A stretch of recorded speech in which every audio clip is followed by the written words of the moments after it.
السلام علیکم ورحمۃ اللہ وبرکاتہ۔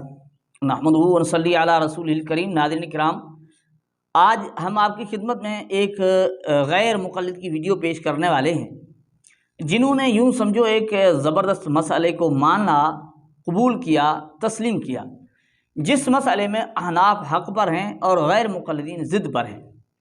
اور غیر مقلدین اکثر اپنے جن مسائل پر وہ عمل کر رہے ہوتے ہیں کہتے ہیں کہ بس یہی جو ہم نے سمجھا وہی حرف آخر ہے، اسی طرح ہی ٹھیک ہے۔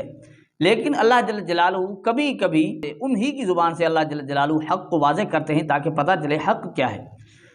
احناف کے نزدیک ہاتھ نیچے باندھنا، ناف کے نیچے باندھنا درست ہے۔ غیر مقلدین کبھی یہاں بھی باندھ دیتے ہیں، اس طرح ان کے انداز مختلف ہے۔ لیکن آج یوں سمجھو غیر مقلدین کو غیر مقلد ہی نے حق بات بتا دی اور انہیں آئینہ دکھا دیا، اور ٹھیک ٹھاک انہیں ان کا طریقہ کار کا بالکل مکمل رد کر کے دکھایا۔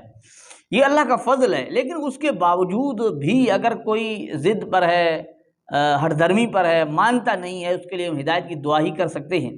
اب کسی کو منوانا ہمارے ذمہ نہیں ہے، لیکن یہ ہم بتا رہے ہیں کہ تمہارے غیر مقلد بھی اس چیز کو مان چکے ہیں، تو ہاتھ باندھنے کے سلسلے میں غیر مقلد جو اقرار کر رہا ہے، اعتراف کر رہا ہے، وہ آپ سن لیجئے اور سن کر غیر مقلدین کو بتائیے کہ بھئی آپ کے اپنے بھی اس چیز کا اعتراف کر چکے ہیں، مان چکے ہیں کہ تم جس طرح ہاتھ باندھ رہے ہو غلط ہیں، بلکہ وہ طریقہ دکھا دیں کہ اس طرح کوئی ہاتھ باندھے جاتے ہیں کہ یہ طریقہ ہے، وہ بتا رہے ہوتے ہیں، آپ سنیں گے بڑا مزہ آئے گا۔ سن لیجئے غیر مقلدین کے اپنے ہی غیر مقلد کی زبانی۔ نہیں، مگر دیکھنے کی بات یہ تجربہ کر لیں کہ ہاتھ یہاں باندھیں گے نا آپ تو جتنی دیر مرضی کھڑے رہیں اور پڑھتے رہیں آپ ایزی ہوں گے۔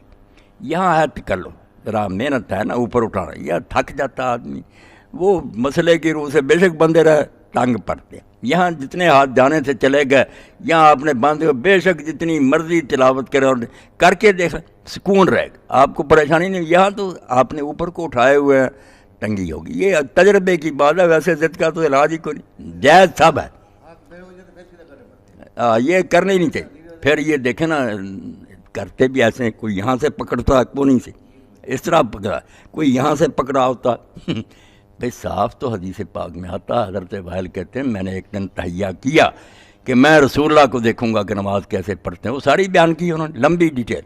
کہتے ہیں آپ نے ہاتھ اٹھا باندھے، دیکھا یہ ہتھیلی جو تھی نا دائیں، ایس بائیں ہتھیلی پر تھی، یہاں تھے، یہاں یوں کوئی نہیں تھے، یہاں ہاتھ، بس یہ دونوں طریقے ہیں کہ یا یہاں سے پکڑ لو، یہ قبض کہلاتا ہے، ہتھیلی یہاں رکھو، یہ گھٹ کو پکڑ لو، یا یہ ساری چاروں انگلیں، پانچ انگلیں یہاں رکھو، وضع یہ کوئی نہیں کہ کلائی پر رہ جاؤ اور کونیوں پکڑو، اور کئی لوگ یہاں باندھے ہوتے اس طرح، سنت بھی نہیں، کوئی علم بھی نہیں حاصل کرتے، ہے نا، بالکل غلط، کوئی حوالہ نہیں، ہتھیلی پرانی۔ تو ناظرین کرام، یہ اسحاق جعلی صاحب نے وضاحت سے حق بات بتا دی، غیر مقلدین کو آئینہ دکھا دیا کہ تمہارا طریقہ کار غلط ہے، سکون بھی اس میں ہے، اور وہ کہتے ہیں ایسی کوئی مضبوط روایت بھی نہیں ہے، لیکن کہتا ہے کہ ضد کا کوئی علاج نہیں ہے نا، ضد کا کوئی علاج نہیں ہے۔ تو غیر مقلدین کو ہم کہتے ہیں کہ بھئی جس طرح یہ مان چکے ہیں، آپ بھی ہمت کریں، کوشش کریں، حق جو بات ہے اسے ماننے کی کوشش کریں، کیونکہ حق ہی پر چلنے میں فائدہ ہے،